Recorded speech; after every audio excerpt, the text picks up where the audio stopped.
Olá, família BPV, a paz do Senhor. Hoje estou aqui, na nossa igreja. Ela está vazia, mas eu creio que em breve nós estaremos juntos, reunidos aqui, para celebrarmos a Jesus Cristo, o nosso Salvador e Senhor. E enquanto isso não acontece, eu vou ajudar você a ficar por dentro dos principais avisos dessa semana. Então, fique ligado!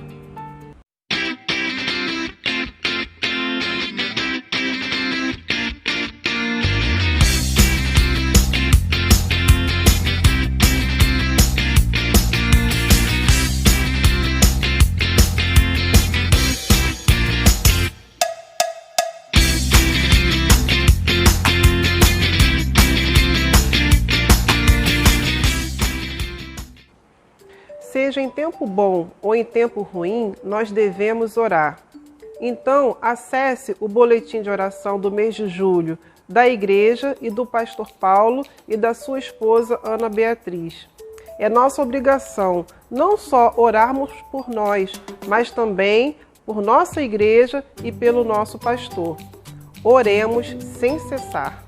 Nós sabemos como o discipulado é importante na vida de todo cristão.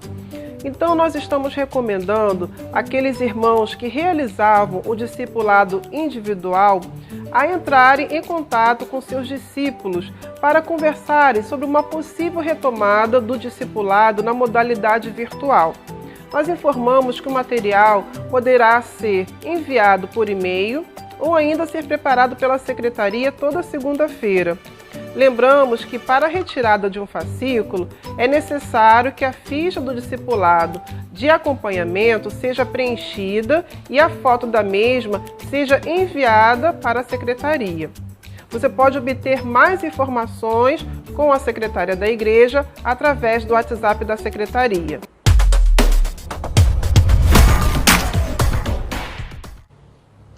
Os homens e mulheres de oração continuam firmes nos encontros que acontecem virtualmente.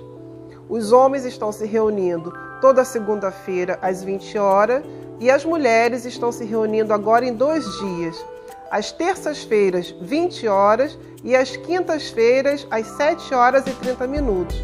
Então, você que é mulher, quer fazer parte da batalha de oração e ainda não está inserida no grupo das mulheres de oração, entre em contato com as irmãs Alcione, Marcela ou Kelly.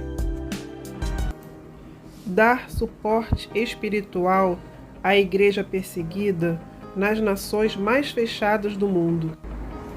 Alcançar pessoas que nunca ouviram falar de Jesus. Cuidar de irmãos que dedicam 100% de suas vidas para levar a palavra de Deus até os confins da terra. Enviar recursos para cristãos que habitam nos países mais pobres do mundo.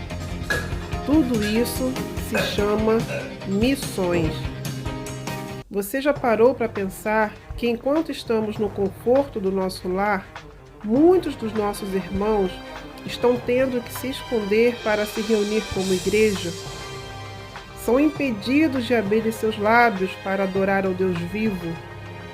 Outros proibidos de ler a Bíblia, alguns vilipendiados, presos, torturados e até mesmo sendo mortos. E é por isso que há anos a Igreja Batista Palavra Viva realiza a campanha de missões. O nosso objetivo é sempre ultrapassar o alvo estipulado, pois quanto mais recursos levantarmos, maior será o número de vidas com acesso à palavra de Deus. O tempo de clamar é agora. O tempo de contribuir é hoje. Faça a sua parte. Cumpra o ID de Jesus. Amada Igreja Batista Palavra Viva, Pastor Paulo Feliciano e toda a liderança, irmãos e irmãs da igreja e amigos. A paz do nosso Senhor Jesus. Hoje, 2 de julho, depois de mais de 100 dias de quarentena, de estado de emergência, o Peru voltou a funcionar em 97%. Porém, tudo que é igreja, escola, colégio, cine, jogo de futebol, todas essas coisas estão proibidos determinantemente a reunião em grupos. Porém, nós, irmãos, depois de um mês que tinha começado a quarentena, depois de ter passado muito mal também, possivelmente mais seguro, nós já tivemos o Covid-19, o que nós fizemos? Nós começamos a pastorear a igreja de casa em casa. Começamos a ir de casa em casa. E mensalmente também levar uma bolsa,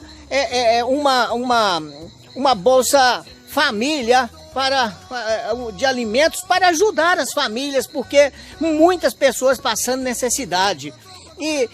Mas o nosso trabalho agora é pastorear em casa. Nós visitamos diariamente 2 famílias. Ficamos ali 1h30, 2 horas em cada casa e seguimos em frente. O pastoreio agora está sendo feito de casa em casa. E queremos agradecer de todo coração, irmãos, esse apoio, essa ajuda que vocês dão para nós. Possivelmente daqui 1 ou 2 semanas eu vou começar a viajar de novo para as tribos. Mas ainda está proibido reunião também nas tribos. Então, irmãos, eu vou mandar algumas fotos agora, do trabalho que a gente está fazendo de casa em casa. O nosso muito obrigado por vocês estarem conosco nesse projeto. A sua ajuda, a sua vida faz muita diferença no nosso trabalho. O que o Senhor os abençoe. Não se desanimem, irmãos. Sigamos firmes, porque a obra do Senhor não é em vão. Fica na paz, o nosso muito obrigado. Amém.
A campanha de missões começou no domingo passado.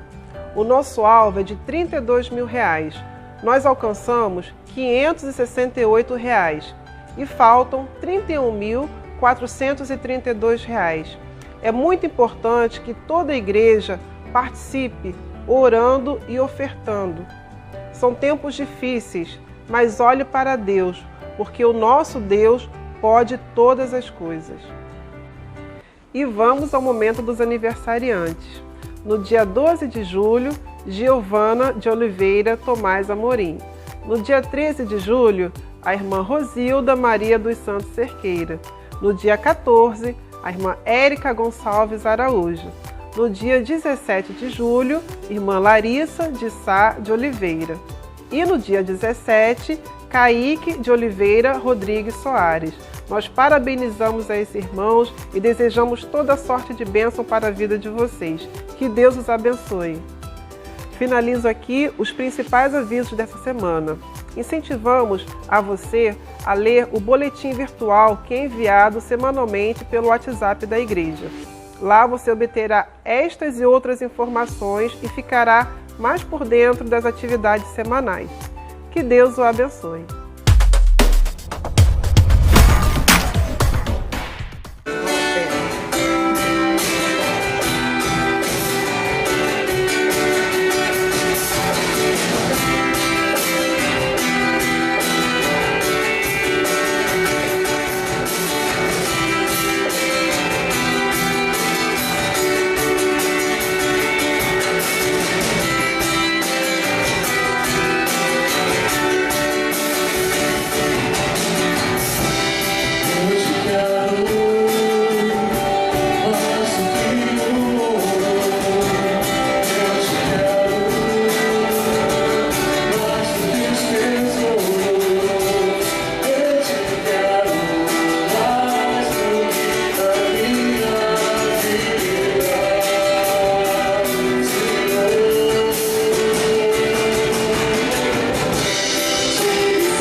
nós louvamos o Teu nome e agradecemos a Ti, porque só o Senhor é merecedor da nossa adoração, só o Senhor é merecedor do nosso louvor, só o Senhor é merecedor de estarmos aqui para adorar e dizer, Senhor, o quanto nós o amamos, o quanto nós necessitamos de Ti, o quanto nós precisamos de Ti.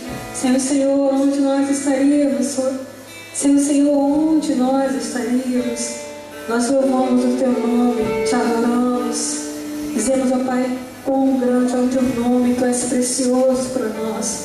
Tu és a nossa herança, Tu és a nossa porção, Tu és a nossa segurança, Tu és o nosso amado, Tu és o nosso conforto, o nosso consolo.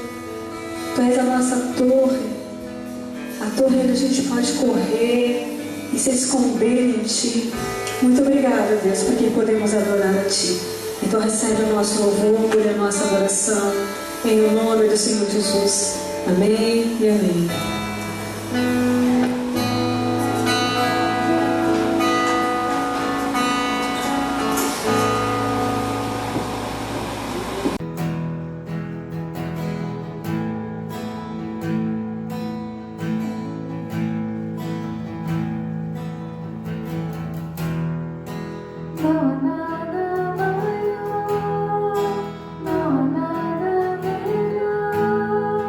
Nada se compara.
Amados irmãos, em Cristo Jesus, nosso Senhor, graça e paz da paz de Deus, nosso Pai, de nosso Senhor Jesus Cristo.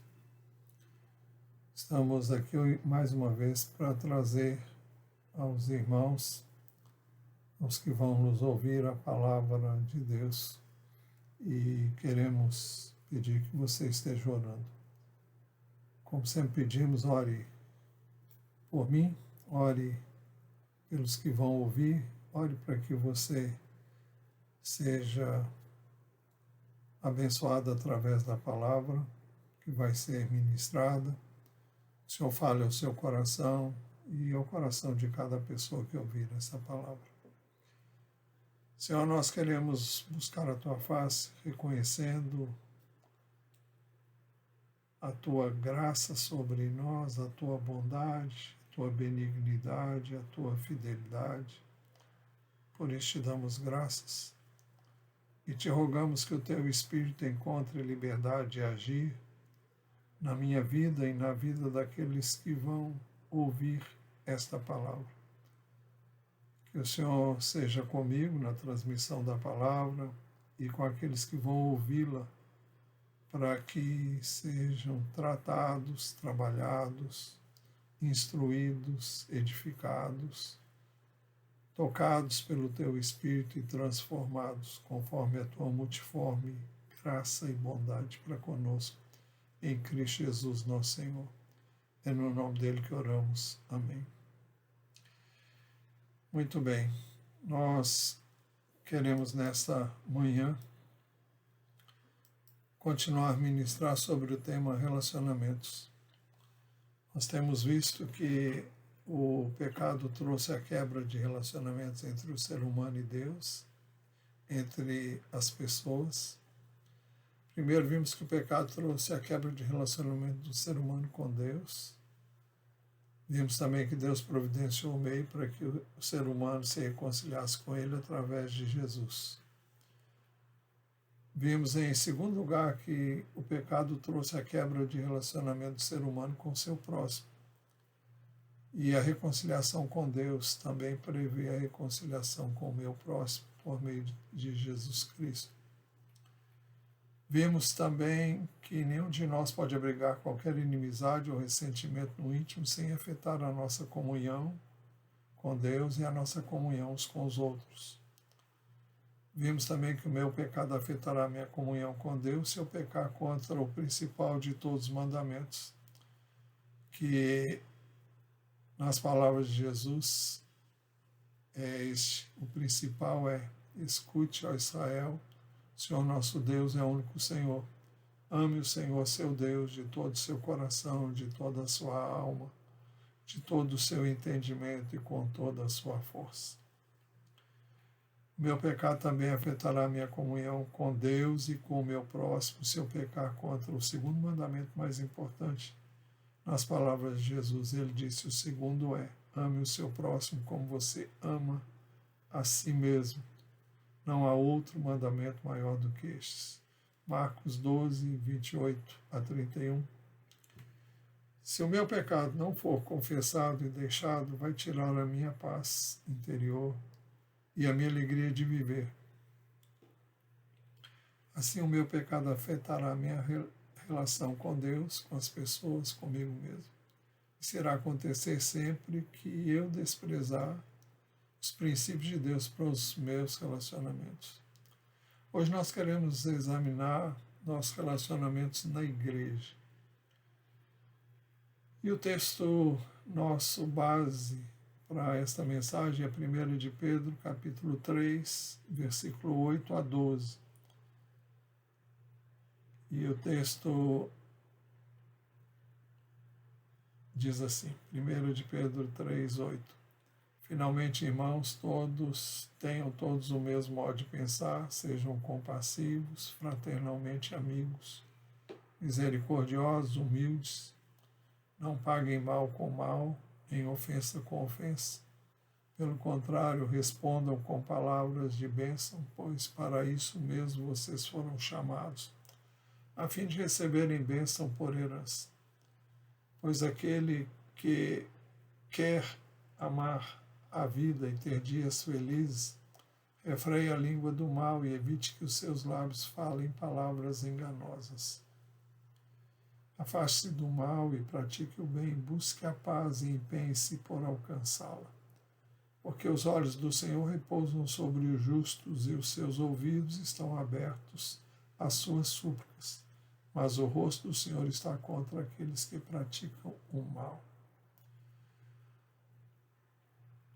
Para bons relacionamentos na igreja, primeiro, todos nós devemos ter o mesmo modo de pensar. Finalmente tem o mesmo modo de pensar, diz o início do verso 8. Sabemos que cada um de nós pensa de uma maneira acerca de várias situações e circunstâncias e temas, mas deve haver unidade de espírito e alma no que diz respeito àquilo que Deus nos diz.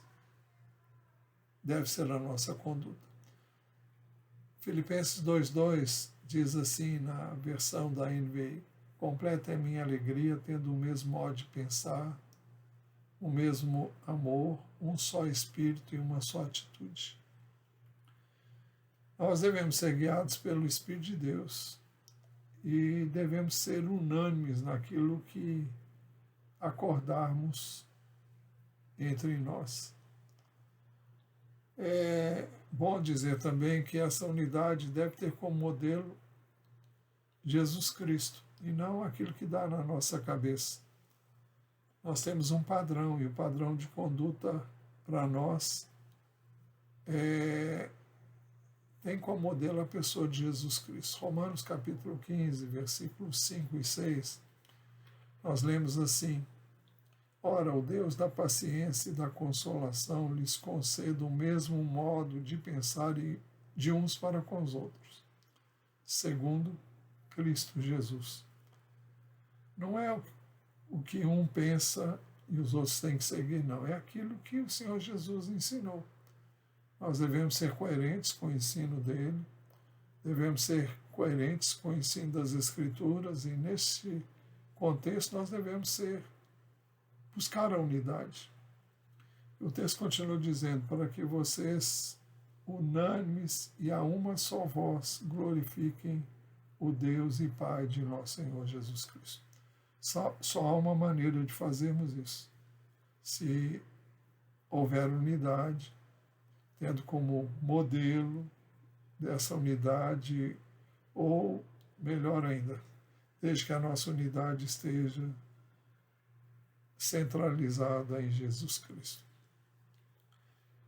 Mas para bons relacionamentos na igreja, em segundo lugar, nós devemos ser compassivos uns com os outros. A palavra compaixão significa sentir com os outros, ou sentir uns com os outros. 1 de Pedro 3,8 diz: sejam compassivos.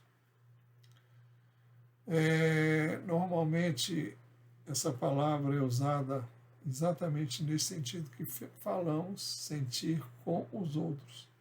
Por isso que na Epístola aos Romanos, capítulo 12, versículo 15, o apóstolo Paulo disse assim: alegrem-se com os que se alegram e chorem com os que choram. Devemos nos alegrar com os que estão alegres e devemos chorar com os que choram. Isso deveria ser algo bem natural, bem espontâneo.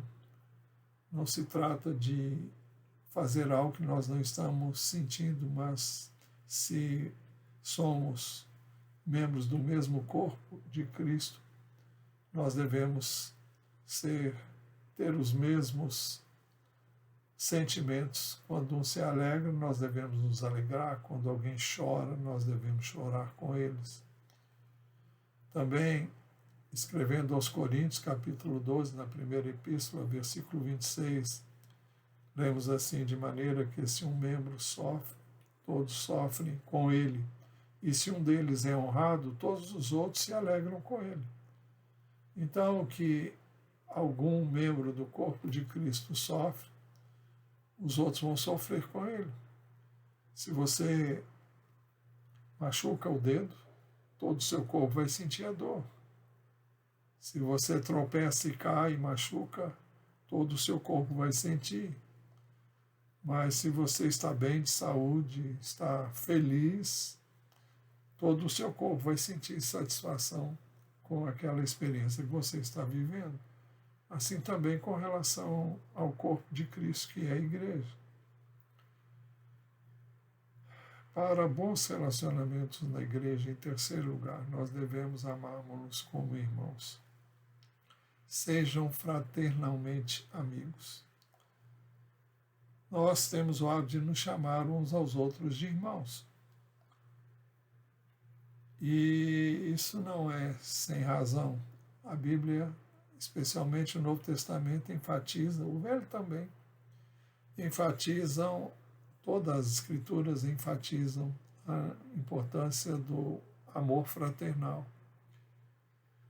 Escrevendo aos Tessalonicenses, capítulo 4, a partir do verso 9, o apóstolo Paulo disse assim: quanto ao amor fraternal, não há necessidade de que eu lhes escreva, porque vocês mesmos foram instruídos por Deus a amar uns aos outros. E, na verdade, vocês já estão fazendo isso em relação a todos os irmãos em toda a Macedônia. Porém, irmãos, exortamos vocês a que progridam cada vez mais. O amor fraternal é uma das características que Jesus disse deveria existir na igreja do Senhor Jesus. Ele diz que nisso nós conheceremos, as pessoas conheceriam que somos seus discípulos, se tivermos amor como ele nos amou. E então o amor fraternal é essencial e nós devemos amarmos-nos como irmãos, sentir como irmãos, vivenciar os momentos alegres como irmãos e sentir a mesma dor que os irmãos que porventura venham a experimentar a dor. Nós devemos ser solidários com eles. Escrevendo aos Hebreus, capítulo 13, versículo 1, o autor diz assim: seja constante o amor fraternal. Não é de vez em quando, é o tempo todo, é uma constante. Seja constante o amor fraternal. Para bons relacionamentos na igreja, em quarto lugar, nós devemos ser misericordiosos. Sejam misericordiosos.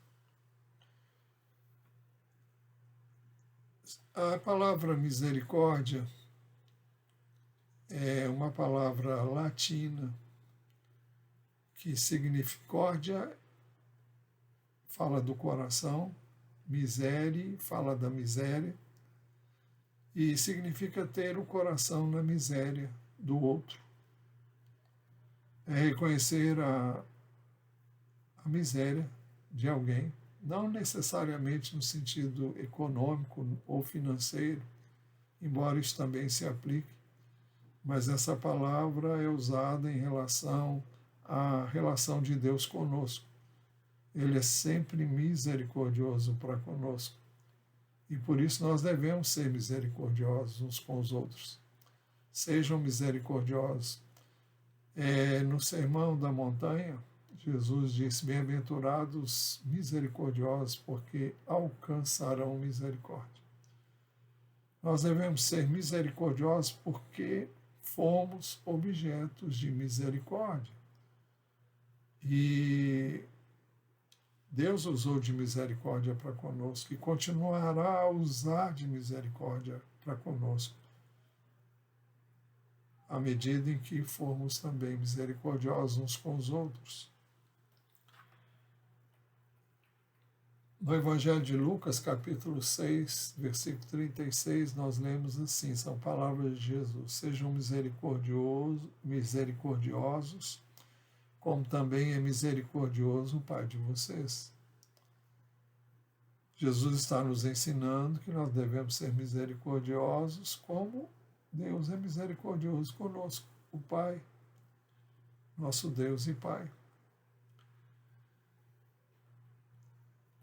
O Evangelho de Mateus, capítulo 9, versos 9 a 13, registram um fato que deve ser considerado.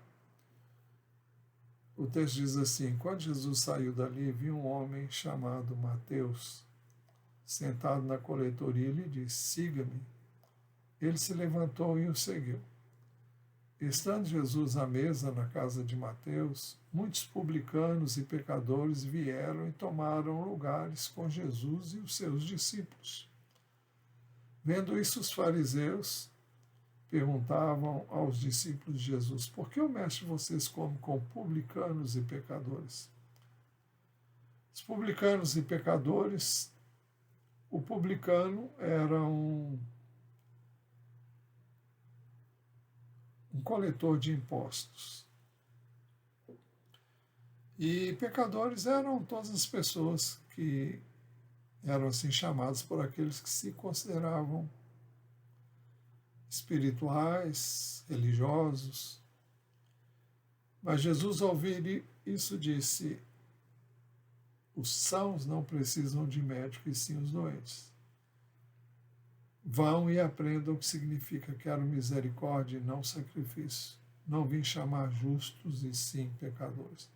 Porque Jesus estava comendo com um publicano, um coletor de impostos, que era odiado pelos judeus, e com pecadores.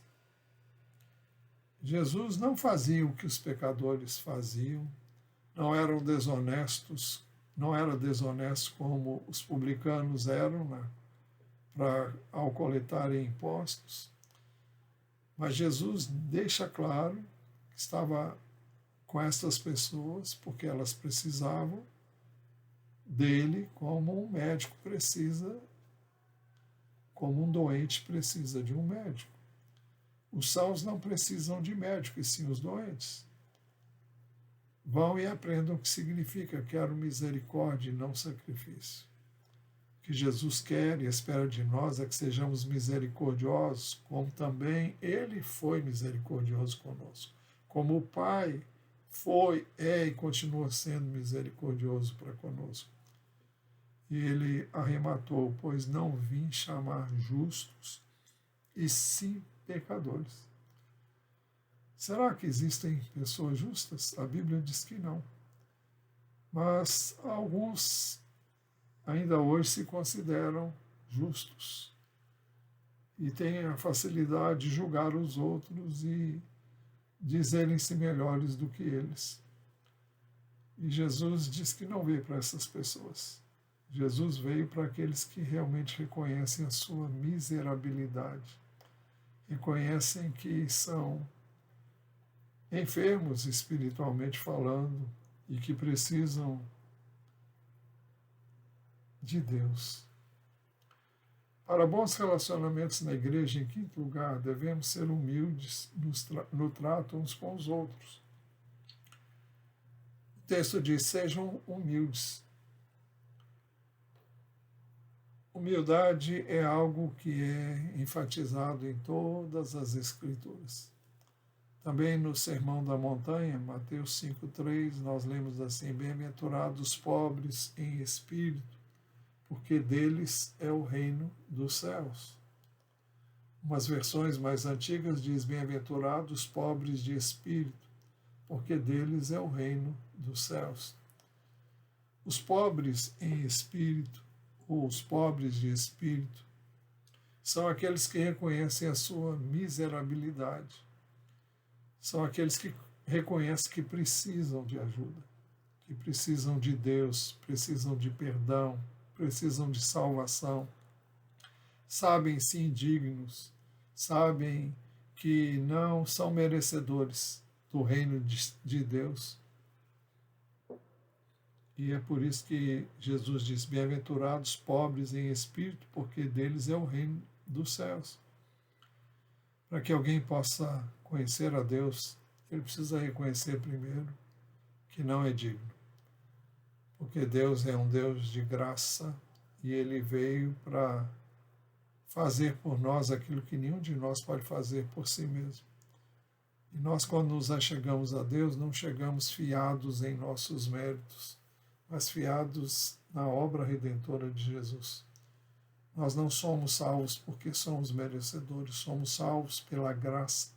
E graça significa favor imerecido. E à medida em que reconhecemos que não somos merecedores, então nós vamos nos abrigar na graça. A graça é muito superior e ela abarca todo aquele que reconhece a sua incapacidade, o seu demérito. Efésios 4:2 diz que nós devemos agir com toda a humildade. E Tiago 4:6, a segunda parte desse verso, diz: Deus resiste aos soberbos, mas dá graça aos humildes. Então, a humildade, não aquela falsa humildade, quando as pessoas dizem uma coisa, mas estão pensando acerca de si de outra forma. Deus conhece os nossos corações. O que agrada a Deus é um coração humilde, um coração que comparece diante dele para confessar suas falhas, suas fraquezas, para reconhecer os seus erros, para se humilhar diante de Deus. Aqueles que se acham todo-poderosos em si mesmos, estes vão obter a resistência de Deus. Mas aqueles que são humildes e reconhecem a necessidade que têm dele, esses vão encontrar graça, favor de Deus. Escrevendo aos Filipenses capítulo 2, versículos 5 a 7, nós temos aqui a recomendação de termos entre nós o mesmo modo de pensar de Cristo Jesus, que mesmo existindo na forma de Deus, não considerou ser igual a Deus algo que deveria ser retido a qualquer custo. É uma referência à vinda de Jesus ao mundo como homem. Para ele se tornar homem e fazer aquilo que foi planejado por ele junto com o Pai, ou pelo Pai junto com ele deveria se humilhar, deveria se tornar homem. Isso implicaria em não agir como Deus aqui. O texto diz que mesmo existindo na forma de Deus, ou seja, mesmo sendo Deus, não considerou ser igual a Deus algo que deveria ser retido a qualquer custo. Quando ele veio ao mundo, ele abriu mão da sua condição de Deus para viver a sua humanidade. Por isso que o texto diz, continua dizendo, pelo contrário, ele se esvaziou, assumindo a forma de servo, tornando-se semelhante aos seres humanos e reconhecido em figura humana. Então, foi assim que Jesus veio, se humilhou e deixando a sua condição de Deus para viver a humanidade, semelhante à nossa humanidade, com exceção do pecado, porque ele não pecou, mas ele viveu as mesmas experiências que eu e você vivemos, foi tentado da mesma forma que eu e você somos tentados, passou por sofrimentos iguais aos que todo ser humano passa, melhor dizendo. Para bons relacionamentos na igreja, em sexto lugar, não devemos pagar mal com mal, nem ofensa com ofensa.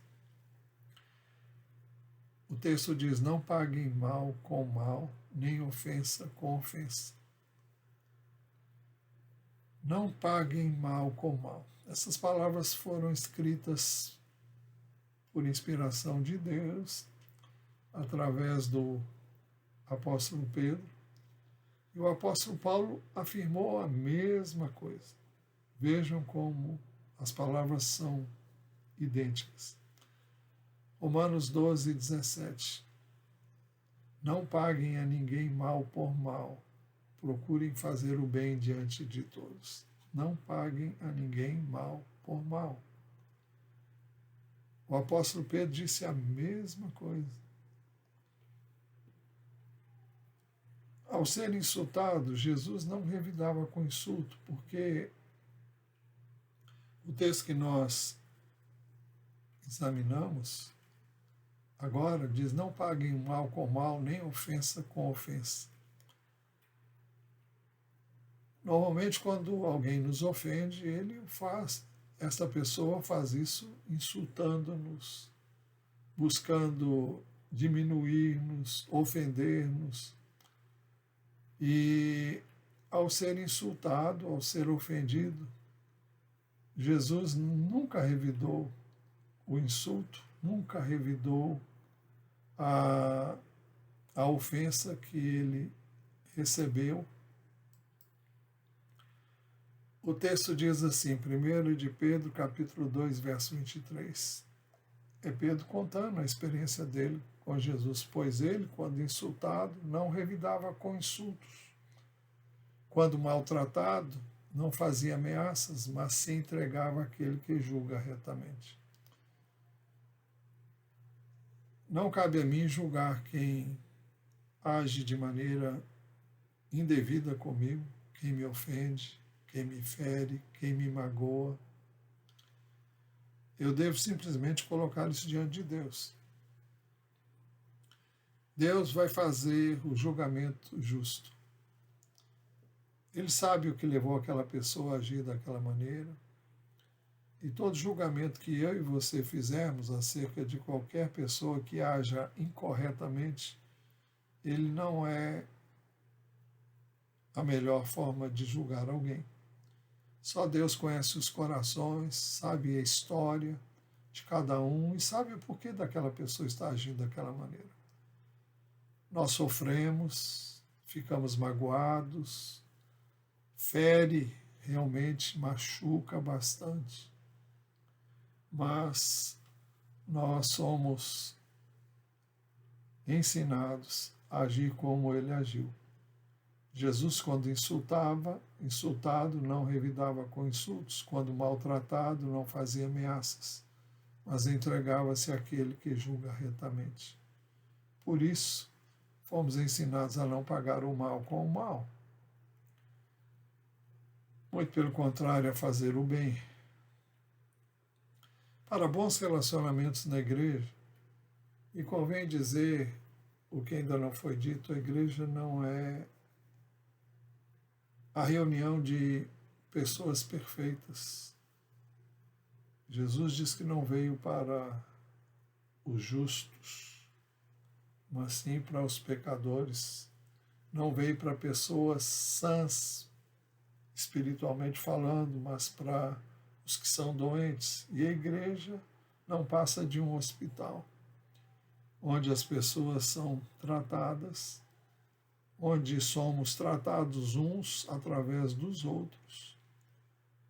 E por isso que, em sétimo lugar, nós devemos abençoar quem nos insultar. Pelo contrário, respondam com palavras de bênção. A quem? A quem nos insultar. Parece utópico esse ensino, mas ele é autêntico, ele é verdadeiro, ele é possível. A nossa tendência é reagir ao mal com o mal, mas as Escrituras ensinam que devemos abençoar quem nos ofender, quem nos insultar, a pessoa que nos prejudicar. Jesus nos ensinou a orar pelos nossos inimigos e a tratá-los, não como somos tratados por eles, mas como ele nos ensinou a tratar. O texto diz, pelo contrário, respondam com palavras de bênção. Se a pessoa te maldiz, bendiga, que Deus abençoe você. Sobre o mau uso da língua, o Tiago,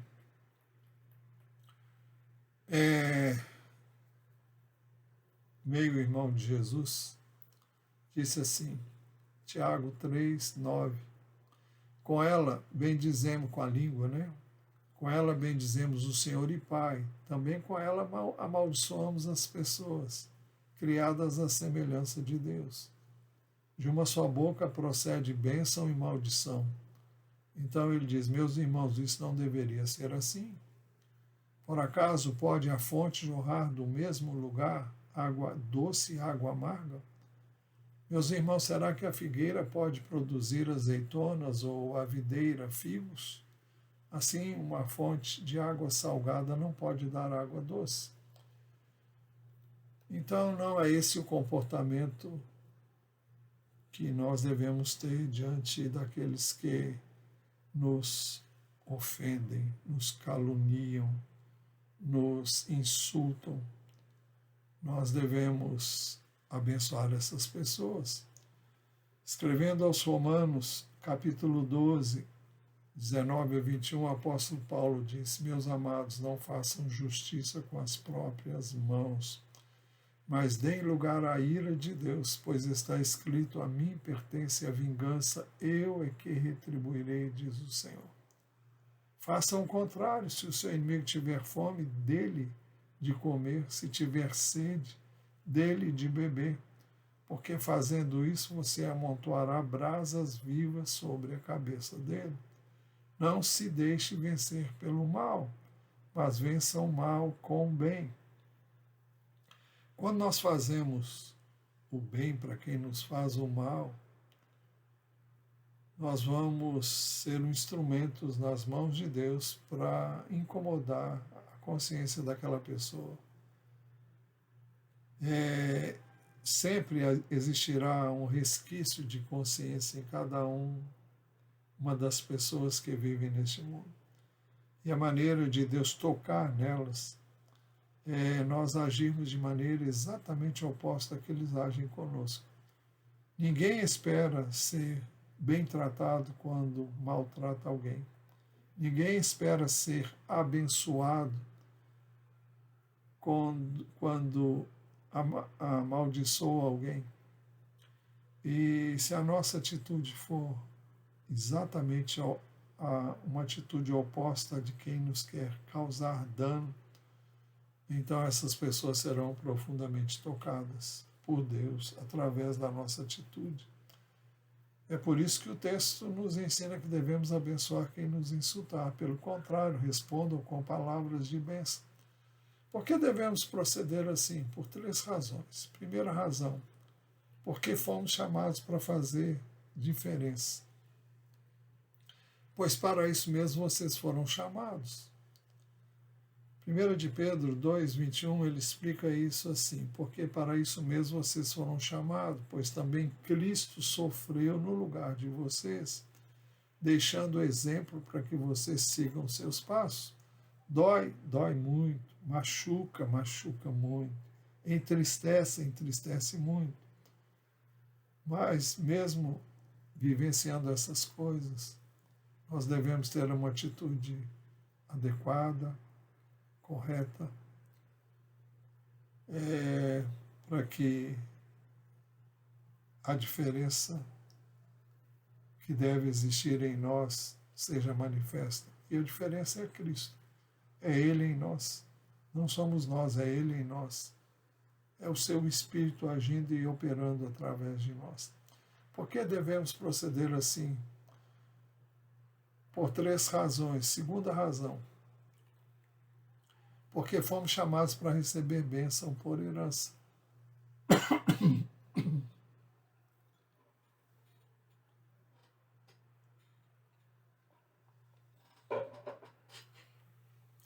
Pois para isso mesmo vocês foram chamados, a fim de receberem bênção por herança.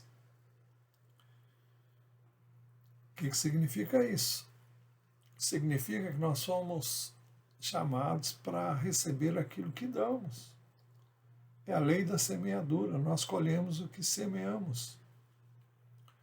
Gálatas 6, 7 em diante dizem assim estes versos, não se deixe enganar, de Deus não se zomba, pois o que o homem semear, isso também colherá. Quem semeia para a sua carne, da carne colherá a destruição, mas quem semeia para o Espírito, do Espírito colherá a vida eterna. E não nos cansemos de fazer o bem, pois no tempo próprio colheremos se não desanimarmos. Portanto, enquanto temos oportunidade, façamos o bem a todos, especialmente aos da família da fé. Eu devo fazer o bem, porque eu vou colher o que eu semear. E Deus quer nos abençoar, então a maneira de sermos abençoados é abençoando. Eu recebo na proporção do que eu dou. Se eu dou o mal, eu vou receber o mal. Essa lei é uma lei de Deus, é um princípio de Deus, e não há como fugir dele. Por que devemos proceder assim?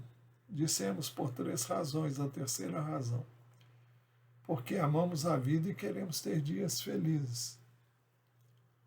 Aquele que quer amar a vida e ter dias felizes, será que nós realmente amamos a vida e queremos viver aqui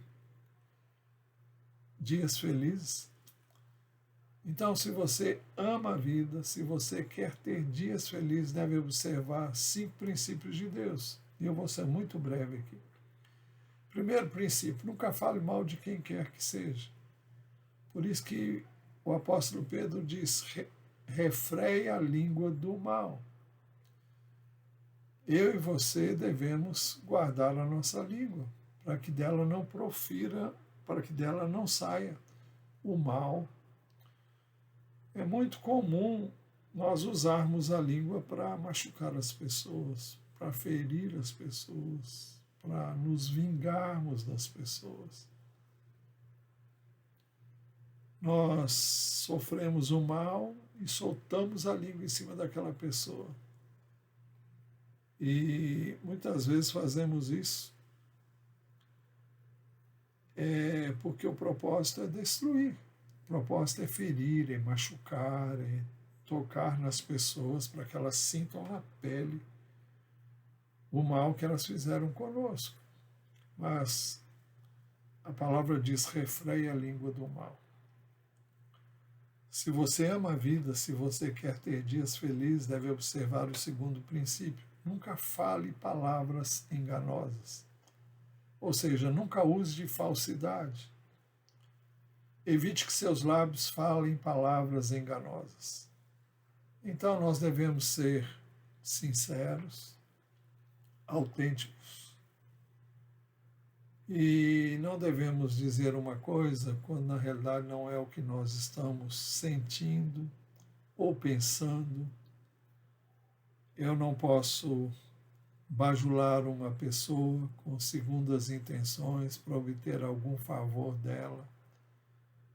Eu devo tratá-la bem, sim, mas não para obter qualquer vantagem disso. Eu não devo dizer que amo alguém por quem eu não estou sentindo. Você vai dizer: mas a Bíblia diz que você deve amar. Sim, eu devo escolher amar. Amar não é necessariamente um sentimento, é uma escolha. Eu escolho amar, porque o Senhor diz que eu devo amar. E eu vou crer que quando eu escolho amar, o amor dele vai fluir de mim para aquela pessoa. E eu não tenho que ser falso, eu tenho que escolher amar a pessoa. E eu tenho que definir de mim para mim mesmo. E diante de Deus, eu escolho amar. Por quê? Porque é isso que o Senhor diz que eu tenho que fazer. Evite que seus lábios falem palavras enganosas. Seja verdadeiro, seja autêntico. Se você ama a vida, se você quer ter dias felizes, deve observar o terceiro princípio. Afaste-se do mal. O texto continua dizendo: se você quer ser bem-sucedido, quer amar a vida, se você quer ter dias felizes, então fuja do mal. Não se envolva com o mal. Não se associe com pessoas que buscam o mal das outras. Não planeje mal contra ninguém. Não arme para ninguém. Então, afaste-se do mal, se você ama a vida, se você quer ter dias felizes. Mas o quarto princípio, se você ama a vida, se você quer ter dias felizes, deve observar o quarto princípio: pratique o bem. O terceiro é afaste-se do mal. O quarto princípio é pratique o bem. À medida em que eu me afasto do mal, eu tenho uma alternativa. Eu não posso ficar neutro, eu devo praticar o bem. Então, pratique o bem. Se você ama a vida, se você quer ser feliz, quer ter dias felizes, pratique o bem. Jesus ensinou algo muito precioso que falamos na semana passada, Mateus 7,12. Portanto, tudo que vocês querem que os outros façam a vocês, façam também vocês a eles, porque esta é a lei e os profetas. Ou seja, é isso que dizem as Escrituras. É esse o ensino da Bíblia desde o início. Tudo que vocês querem que os outros façam a vocês, façam também vocês a eles. Porque esta é a lei e os profetas. É isso que a Bíblia diz. Então, como é que eu vou saber como devo tratar o outro? Da mesma maneira como eu gostaria de, na posição dele, na situação dele, ser tratado. Faça sempre o bem, pratique o bem. Se você ama a vida, se você quer dias felizes, deve observar o quinto princípio. Busque a paz e esforce-se por alcançá-la. O texto diz: busque a paz e empenhe-se por alcançá-la.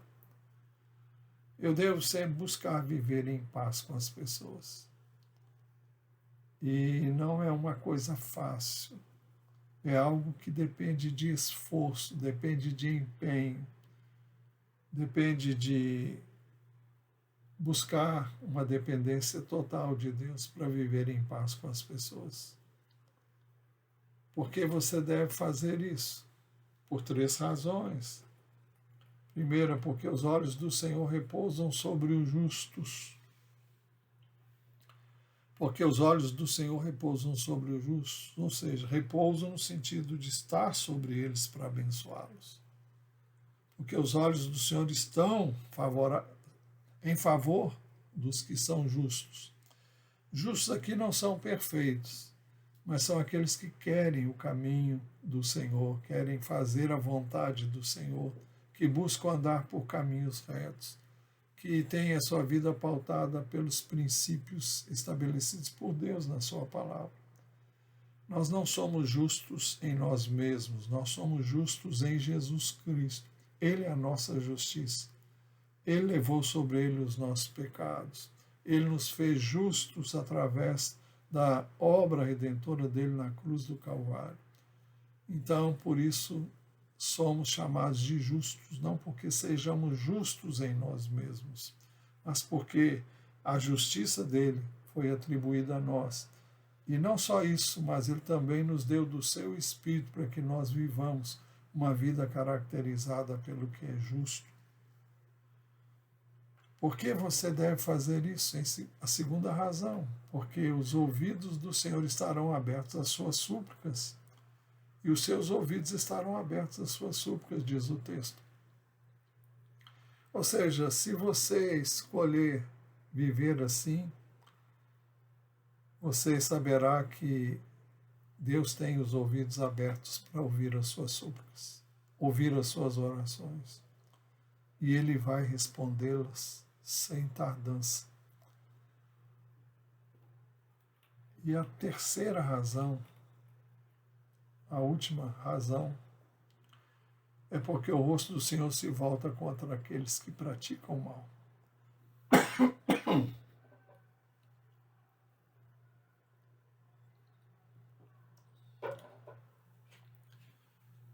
Então vamos ver, olha as últimas coisas que vimos. Primeira razão, os olhos do Senhor repousam sobre os justos. A segunda razão é porque os ouvidos dele estarão abertos às nossas súplicas, e os seus ouvidos estarão abertos às suas súplicas. E a terceira razão é porque o rosto do Senhor se volta contra aqueles que praticam o mal. Ou seja, Deus não ouve a oração destes. Deus não está com o propósito, não tem a intenção de abençoar essas pessoas. O texto diz que o rosto dele está contra aqueles que praticam o mal. Deus é contra o mal. Deus é do bem. Deus é bom. Deus é justo. Deus é perfeito. Deus é luz. Nele não há treva nenhuma. Ele não se envolve com quem pratica o mal. Vai ter a sua reprovação. Ele vai estar contra essa pessoa. E dura coisa é para quem tem Deus contra ele. A Bíblia diz, se Deus é por nós, quem será contra nós? Mas se Deus é contra alguém, ai dessa pessoa. Por que Deus haveria de ser contra? Porque ela escolheu praticar o mal. Ela teima em praticar o mal. Mas o rosto do Senhor está contra aqueles que praticam o mal. Ou seja, não vai ouvir as suas orações, não vai atender às suas necessidades, porque esta pessoa pratica o mal. Conclusão. Vale então a pena considerar a recomendação da palavra de Deus na primeira epístola de Pedro, capítulo 3, a partir do verso 8. Finalmente tenham todos o mesmo modo de pensar, sejam compassivos, fraternalmente amigos, misericordiosos, humildes. Não paguem mal com mal, nem ofensa com ofensa. Pelo contrário, respondam com palavras de bênção, pois para isso mesmo vocês foram chamados, a fim de receberem bênção por herança. Pois aquele que quer amar a vida e ter dias felizes, refreie a língua do mal e evite que seus lábios falem palavras enganosas. Afaste-se do mal e pratique o bem, busque a paz e empenhe-se por alcançá-la. Porque os olhos do Senhor repousam sobre os justos, e os seus ouvidos estão abertos às suas súplicas, mas o rosto do Senhor está contra aqueles que praticam o mal. Essa é a palavra do Senhor para mim e para você. É isso que nós devemos buscar viver, porque é isso que vai atender aos propósitos e ao desejo do coração de Deus para conosco. Nós, Igreja do Senhor Jesus, sobre a terra. Que o Senhor nos ajude a viver a sua palavra, a andar nele, por meio dele e através dele. Vamos orar então. Senhor, nós buscamos a tua face, te damos graças pela tua palavra. Quão preciosa é a tua palavra aos nossos ouvidos, aos nossos corações. Queremos vivê-la, queremos aplicá-la em nossa vida. Queremos viver para a glória tua e louvor do teu nome. Queremos fazer a tua vontade, andar nos teus caminhos e pedir que tu nos ajudes.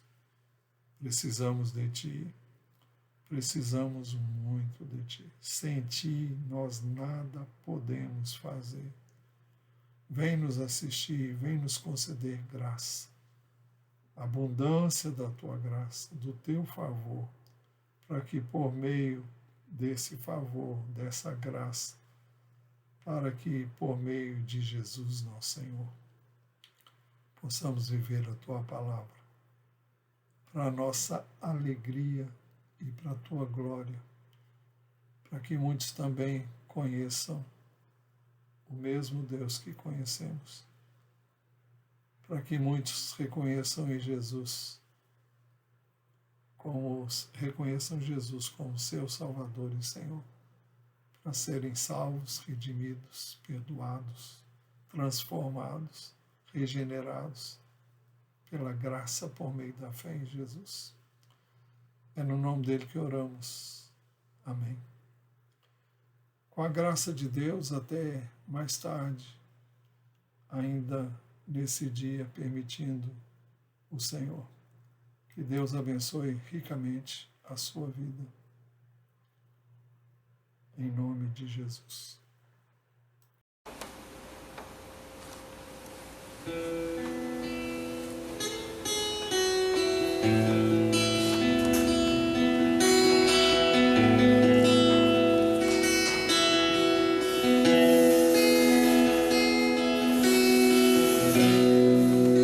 Tens liberdade aqui, Espírito de Deus, Espírito de Deus. Tens liberdade aqui, Espírito Santo, Espírito Santo. Tens liberdade aqui, Espírito de Deus, Espírito de Deus. Tens liberdade aqui, Espírito Santo, Espírito Santo. Eu sou tua casa, tua morada, eu sou teu lar. Mude as coisas de lugar, eu sou tua casa, tua morada, eu sou teu lar. Mude as coisas de lugar.